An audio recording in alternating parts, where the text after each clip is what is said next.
Good afternoon, Doug Pagitt Radio, broadcasting at 1:06 p.m. on AM 950, the voice of Minnesota, DougPagittRadio.com. Welcome to our religious radio that's not quite right conversation. Hour 2 here in this afternoon. Hey, Glenn, the new guy was just telling you there in the weather update that Tuesday, no mention of snow. High of 9. In Key West, there's no mention of snow either. Oh, I'm sure. Now I'm going to spend this hour making comments about bragging. Yeah, about that I get to go to Key West. If you weren't listening to the last hour, go online and you can find the podcast for that, and that will seem slightly more appropriate thing to say. Hey, we try to take the first part of the second hour. It's like a riddle around here, this radio show. The first segments of the second hour, and talk with a newsmaker, with an author, with an agitator, with someone who's doing something interesting in the world, and we want them to tell us their story in the longer segment. Yeah. So we talk to them twice. We'll often have famous people and people that whose names are worthy to have in your ears, because you might want to join them in something. And so I am so pleased to be joined by my friend Aaron Niequist, who's phoning it in from the Barrington area of Illinois. Aaron, thanks for being on the show today. Hey, thanks so much, Doug. Now, Aaron has listened to the show, and his wife has actually been on the television program or on the radio program before. See, I'm already. Did I let the cat out of the bag? That we're Too soon? That we're moving to TV. I shouldn't let that cat out of the bag until there's some conversation about this being a TV show. But Aaron's wife has been on the radio program before, and I'm so excited that Aaron is on as well, because if any way we can make a family affair out of this thing, we are certainly glad to do it. Aaron does a couple of things in his life. He is a musician and an artist. He is the music leader at a church in Illinois called Willow Creek Community Church. And Aaron has been a friend of mine for a long while, and I've heard him talk about and seen his transformation and interest in what's going on in Palestine and Israel, especially with those who find themselves caught in the border region and those whose suffering is so severe there. And so I thought that it would be so fun to have Aaron come on and tell us about this project, how he got involved in it, what he's learned about it, and what's really going on. For many of us, it can seem a million miles away, and it can seem like a centuries-long debate that's never going to be solved. And for many people who at least have a personality like mine, they tend to think, what's the point in listening to more people complain about what's going on in Palestine and Israel, because nothing is ever going to change. So when Aaron went and came back and said he thinks that there's some bright hope and he thinks there's some things that we should be involved in, I said, well, let's get you on the show and talk about that. So Aaron, tell us about how you got involved in the issue of the suffering of people in Palestine and the difficulties going on there, and tell us what you know about all that. Yeah, well, man. Well, obviously an enormous can to try to open up, especially over the phone. But, just really excited. Thank you for the invitation. I promise I'm not nearly as exciting or entertaining as Shauna is. Well, yes. But, the bar is pretty high now. Yeah. The bar is pretty high. I'll do my best. Well, about 2 years ago, my mother-in-law actually started getting involved. Mm-hmm. And a mother-in-law, I happen to really, really think the world of her. And so she would just tell us. She'd go over to the Middle East, and she would tell us, I was talking to this Palestinian Christian who was, and we're like, whoa. Palestinian Christian? Mm. I mean, the news tells us all Palestinians are terrorists. How is that? Just these cartoon images that we see. And so she'd tell us about, this Palestinian Christian, and then this wonderful, and it just kind of blew my mind. And so she gave me a couple books to start reading. And a few months later, our mutual friend Brian, was pulling together a trip and invited us to go. And Lynn couldn't go, and Shauna couldn't go, my mother-in-law and my wife. So I decided to go, and that was in January, 1 year ago. Actually, 1 year ago today. 1 year ago today, yeah. Yeah, indeed. So we got there, and it was truly mind-blowing, because the reality is so far different from what the news reports tell us. And it was just another one of those pretty disillusioning, we watch the news and, check it online and all that, and that's cool, but we just know what they want us to know. You know what I mean? And so I guess I'm telling that to someone who's on the radio. So yeah. Right. All of these media people are just we all work together. I don't know if the memos get leaked, but we all get the information about to whom are we going to lie to this week. Indeed. Yeah. There's actually signs up in Hill. So if this conversation gets cut short, we'll know what. Yeah, you'll know why. Yeah, the higher ups have intervened. That's right.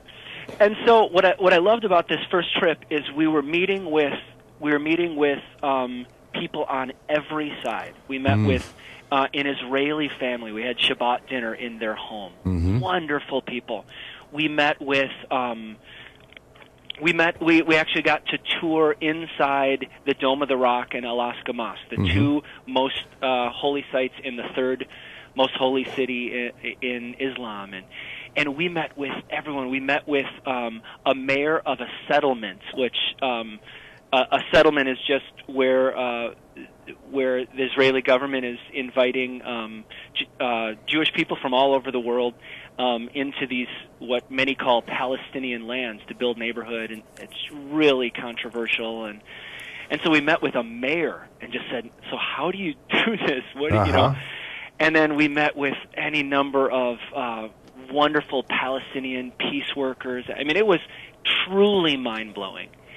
And it just, again, it reminded me that this is so much more complicated, and yet there is blood on both sides of this equation. The whole idea of who are the good guys and who are the bad guys is a ridiculous question, and as it often is.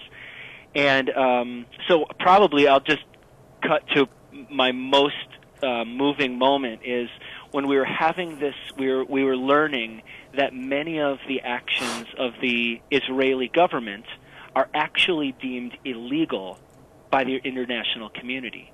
Like, for example, those settlements. It is actually internationally illegal. There are UN resolutions, I think it's 242, but that say you cannot move your people onto land taken in conflict. So there's all these things.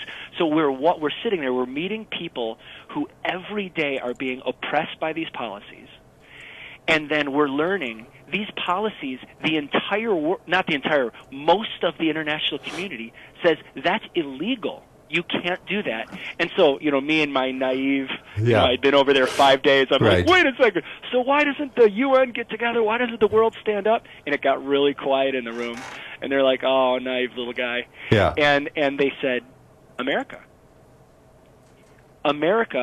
will veto. And this is very oversimplified, but there is an element where America will veto any action that the UN tries to take to enforce some of these policies. Enforce. So I'm sitting there. I learned that we, as America, we give the Israeli government $7 million a day, most of it for military. And then I learned that when the whole world says, whoa, that's illegal, we need to go in and do something about that, America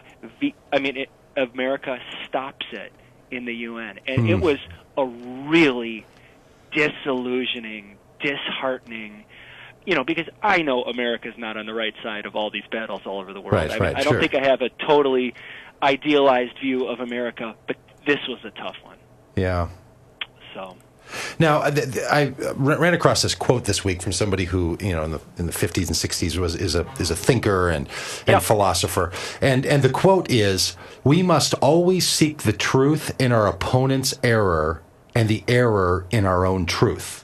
Oh, I love it. Isn't that great? It's a really nice way to think, right? Like, even when we know they're wrong about something, there's something that they're right about. Nobody's wrong all the time. And even when we're right about something, there might be part of that we're not so right about. Absolutely. In fact, I heard someone mention that a good practice for business leaders, in this case, I think it'd be true for all of us, is whenever you're going to make a big decision that you think is consequential, write down what you think are your current rationale for making that decision. Put it in an envelope, and a year later, open it and look at your rationale and see how often it is that what you thought this was all about isn't actually what it was about. Give yourself a little hindsight that is 2020, right? Yep. So knowing that there's truth in other people's error and error in our own truth, do you have a sense that that people on the ground there are living in that reality, or does it seem as it does here in this country, where there's only so much that people can really empathetically understand about someone else's position?